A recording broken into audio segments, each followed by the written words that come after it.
প্রথম চিকেন পকোড়া বানাচ্ছি। দেখো, মাখিয়ে নিয়েছি সব রকম উপকরণ দিয়ে, তেল গরম করতে দিয়েছি। এবার একটা একটা করে ছাড়ছি তেলে, লো ফ্লেমে দিয়ে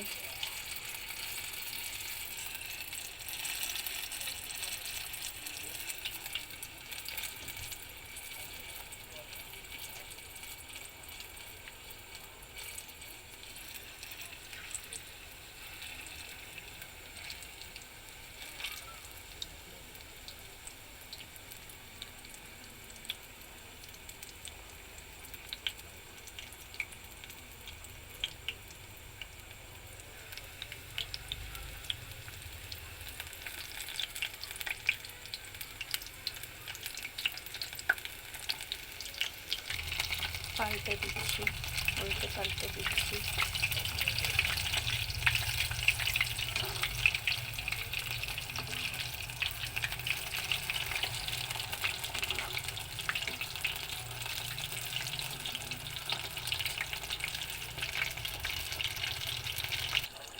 এবার লাল লাল হয়ে গেছে, পকোড়াটা তুলে টিস্যুতে রাখা হবে।